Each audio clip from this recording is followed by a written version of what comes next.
आइए जानते हैं आज के कुछ प्रमुख अंतर्राष्ट्रीय खबरों को। पहले एक नजर आज की हेडलाइंस पर। गुजरात चुनाव रिजल्ट, वागोदिया से भाजपा के बागी धर्मेंद्र सिंह वाघेला ने जीत दर्ज की। बिहार के जिस आईपीएस की किताब पर बनी नेटफ्लिक्स की वेब सीरीज खाकी, उसके खिलाफ दर्ज हुई एफआईआर। तमिलनाडु में तबाही मचाने आ रहा चक्रवाती तूफान मैंडूस, भारी बारिश की चेतावनी, 5000 राहत कैंप तैयार। क्रिकेटर रविंद्र जडेजा की पत्नी रिवाबा की रिकॉर्ड जीत। कॉलेजियम पर मंत्रियों के बयान से सुप्रीम कोर्ट नाखुश, सरकार से कहा कंट्रोल करे। आईपीएस अफसर के ठिकानों पर छापा, 20 लाख की नकदी समेत कई महत्वपूर्ण दस्तावेज मिले। भारत में धार्मिक स्वतंत्रता को लेकर अमेरिका के बयान से मची हलचल। सोने की कीमत में उछाल, चांदी भी हो गई महंगी। सुशांत सिंह राजपूत की मौत के 2 साल बाद रिया चक्रवर्ती को मिला नया प्यार। और बांग्लादेश सीरीज के बीच बीसीसीआई का बड़ा फैसला, एक साथ 3 दौड़े का कर दिया ऐलान।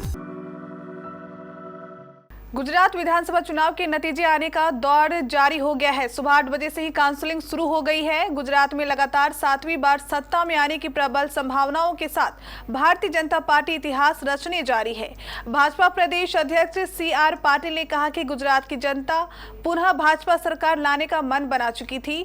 मैं गुजरात में भाजपा के लिए व्यापक प्रचार अभियान चलाने पर प्रधानमंत्री नरेंद्र मोदी का शुक्रिया अदा करता हूँ। वागोदिया सीट से निर्दलीय उम्मीदवार एवं भाजपा के बागी धर्मेंद्र वाघेला ने भाजपा उम्मीदवार अश्विन पटेल को 14,006 मतों के अंतर से हराया। विरमगाम विधानसभा सीट से भाजपा के उम्मीदवार और पाटीदार आंदोलन के नेता हार्दिक पटेल भी जीत गए हैं।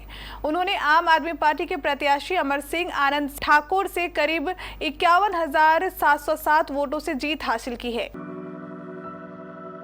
ओटीटी प्लेटफॉर्म नेटफ्लिक्स पर बिहार के ऊपर बनी वेब सीरीज खाकी के नायक अमित लोढ़ा की मुश्किलें बढ़ गई है।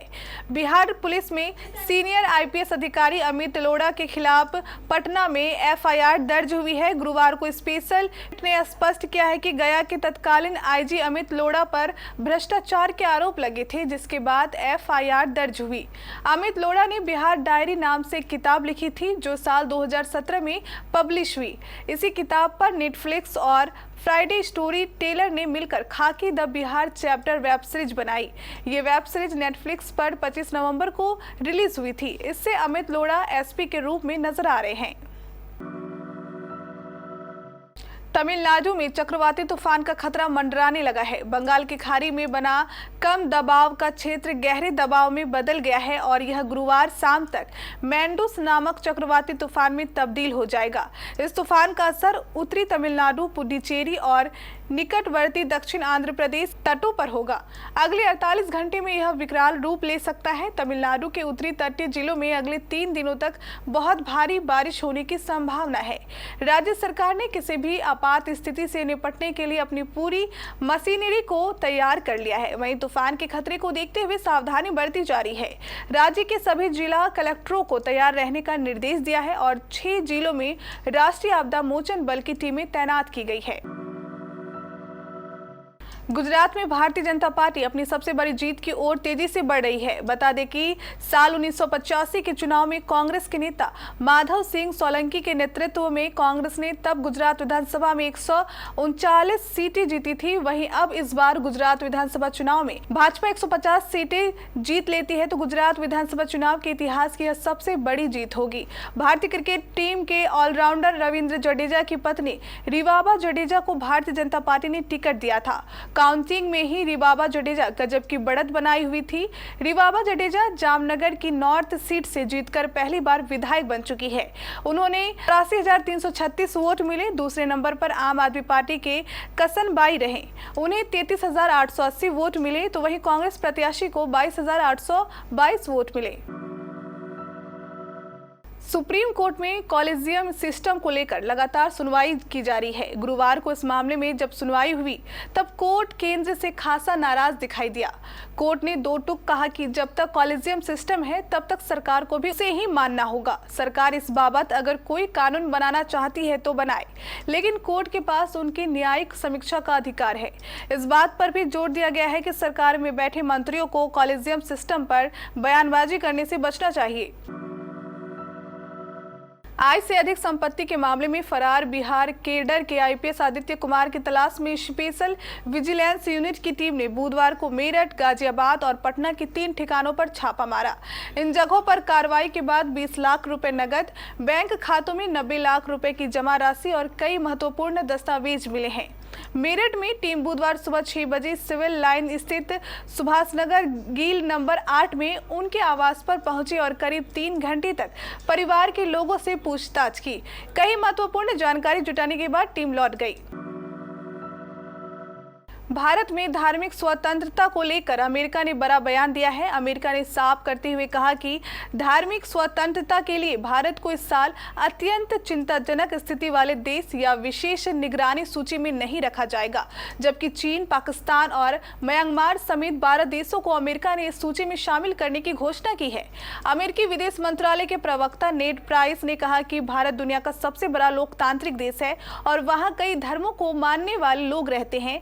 नेड प्राइस का बयान ऐसे समय में आया है जब हाल ही में अमेरिकी विदेश मंत्री एंटनी ब्लिंकन ने चीन, पाकिस्तान और म्यांमार समेत 12 देशों को अत्यंत चिंताजनक स्थिति वाले देश की सूची में शामिल करने की घोषणा की है। वहीं अमेरिकी विदेश विभाग ने कहा कि क्यूबा और निकारागुआ को इस सूची में पहली बार शामिल किया गया है। भारतीय सराफा बाजार में गुरुवार की सुबह सोने और चांदी के दाम में तेजी देखी गई है। लेटेस्ट रेट्स पर नजर डालें तो 999 प्योरिटी वाला 10 ग्राम सोना बढ़त के साथ 53,000 पार कर चुका है, जबकि 999 प्योरिटी वाली 1 किलो चांदी के दाम 65,000 के पार पहुंच गई है। आधिकारिक वेबसाइट ibjarates.com के मुताबिक आज सुबह 995 प्योरिटी वाले 10 ग्राम सोने के दाम बढ़कर 53,577 रुपए पहुंच गए हैं। वहीं 916 शुद्धता वाला सोना आज 39,274 रुपए का हो गया है। इसके अलावा 750 प्योरिटी वाले सोने के दाम बढ़कर 40,344 रुपए पर आ गए हैं। वहीं 585 प्योरिटी वाला गोल्ड आज महंगा होकर 31,468 रुपए में आ गया है। इसके अलावा 999 प्योरिटी वाली 1 किलो चांदी आज 65,025 रुपए की हो गई है। क्या रिया चक्रवर्ती की जिंदगी में फिर से बहार लौट आई है? जी हाँ, रिया चक्रवर्ती अपने रिलेशनशिप स्टेटस को लेकर चर्चा में बनी हुई है। ऐसी खबरें हैं कि एक्ट्रेस की जिंदगी में फिर से प्यार ने दस्तक दी है। रिपोर्ट्स में दावा किया जा रहा है कि सुशांत सिंह राजपूत के निधन के 2.5 साल बाद रिया को फिर से प्यार हो गया है। रिया चक्रवर्ती एक ऐसी एक्ट्रेस है जो अपनी प्रोफेशनल लाइफ से ज्यादा पर्सनल लाइफ को लेकर सुर्खियों में रहती है। खबरें हैं कि रिया अपनी जिंदगी में आगे बढ़ गई हैं। सुशांत सिंह राजपूत के निधन के बाद अब रिया को फिर से प्यार हो गया है और वो सीमा सजदेह के भाई बंटी सजदेह के साथ रिलेशनशिप में है, लेकिन वो इस बार अपने रिश्ते को पूरी तरह से प्राइवेट रखना चाहती है। टीम इंडिया इस समय बांग्लादेश दौरे पर है। इस दौरे पर दोनों टीमों के बीच 3 वनडे मैचों की सीरीज खेली जा रही है। इस सीरीज के बाद 2 टेस्ट मैच भी खेले जाने वाले हैं। इन सब के बीच बीसीसीआई ने एक साथ 3 दौरे का ऐलान कर दिया, जिसमें कुल 6 सीरीज खेली जाने वाली है। यह सब सीरीज टीम इंडिया अपने ही घर में खेलने वाली है। आपको बता दें कि ये सारी सीरीज IPL 2023 से पहले खेली जाएगी। टीम इंडिया अगले 3 महीनों में श्रीलंका, न्यूजीलैंड और फिर ऑस्ट्रेलिया की मेजबानी करेगा। सबसे पहले श्रीलंका की टीम भारत का दौरा करेगी, जो जनवरी में होगा। इसके बाद न्यूजीलैंड और फिर ऑस्ट्रेलिया भारत के खिलाफ खेलेगी।